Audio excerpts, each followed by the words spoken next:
Gold ETF के rules में कुछ मेजर चेंज हुआ है। एज एन इन्वेस्टर आपको इसके बारे में पता होना चाहिए और आपको क्या करना है वीडियो के एंड में बताता हूं, रुके रहिएगा। देखिए एचडीएफसी एएमसी ने अपने गोल्ड ईटीएफ के फंडामेंटल एट्रीब्यूट्स को बदल दिया है इफेक्टिव 22 अप्रैल 2026। पहले क्या था, जब आप गोल्ड ईटीएफ खरीदते हैं ना, तो जो भी आप पैसा देते थे उससे जो ईटीएफ होता था जाके फिजिकल गोल्ड खरीदता था। और अब तीन मेजर चेंजेस हुए हैं। सबसे पहले अब यही फंड जो है इन्वेस्ट कर सकता है गोल्ड डिपॉजिट स्कीम में, गोल्ड मोनेटाइजेशन स्कीम में और ईटीसीडीज यानी exchange traded commodity derivatives, gold back future और ऑप्शंस में।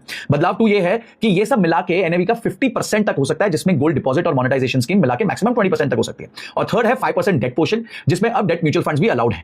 अब क्या एचडीएफसी एएमसी ने अपनी मनमर्जी की है? नहीं, सेबी ने 2024 में ही गोल्ड ईटीएफ्स के लिए परमिटेड इंस्ट्रूमेंट्स अपडेट किए थे, जिसमें उन्होंने ईटीसीडी को अलाउ कर दिया था। और ये सिर्फ इंडिया में नहीं होता, ग्लोबली भी यही स्टैंडर्ड फॉलो होता है। जैसे कि अमेरिका में प्रोशेयर्स अल्ट्रा गोल्ड और यूरोप में विजडम ट्री फिजिकल गोल्ड, ये दोनों ही ईटीएफ्स जो हैं वो डेरिवेटिव्स को यूज करते हैं। सेबी ने बस इंडिया को उसी ग्लोबल बेंचमार्क पर लाकर खड़ा कर दिया है। एचडीएफसी ने अपनी स्कीम को सिंपली रेगुलेटरी अपडेट के साथ जो है अलाइन कर दिया है।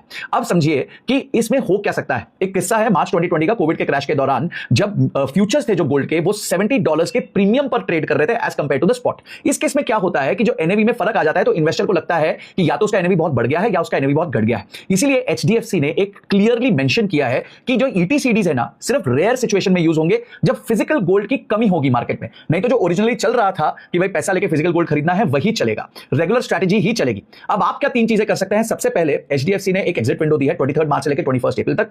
आप उस एग्जिट विंडो में जीरो एग्जिट लोड के साथ एग्जिट कर सकते हैं।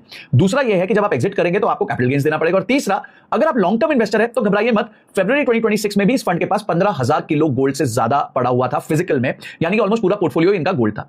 अब एज एन इन्वेस्टर प्लीज घबराइए मत, टेंशन मत लीजिए। गोल्ड का सब कुछ वही है, बस ये ईटीसीडीज का एडिशन हुआ है जो सिर्फ रेयर सिचुएशंस में यूज होगा। अगर आपको बात समझ नहीं आ रही है तो अपने फाइनेंशियल एडवाइजर से बात कर लीजिए 21 अप्रैल से पहले, फिर सोच समझ के डिसीजन लीजिएगा। कोई भी हेस्ट में या कोई भी ऑनी पॉनी बात सुनकर डिसीजन मत लेना। अभी वीडियो सारे दोस्तों के साथ शेयर कर दो जो गोल्ड ईटीएफ्स में इन्वेस्ट करते हैं, ताकि उनको भी इस अपडेट के बारे में पता चल जाए। और आप क्या करने वाले मुझे कमेंट सेक्शन में बता देना।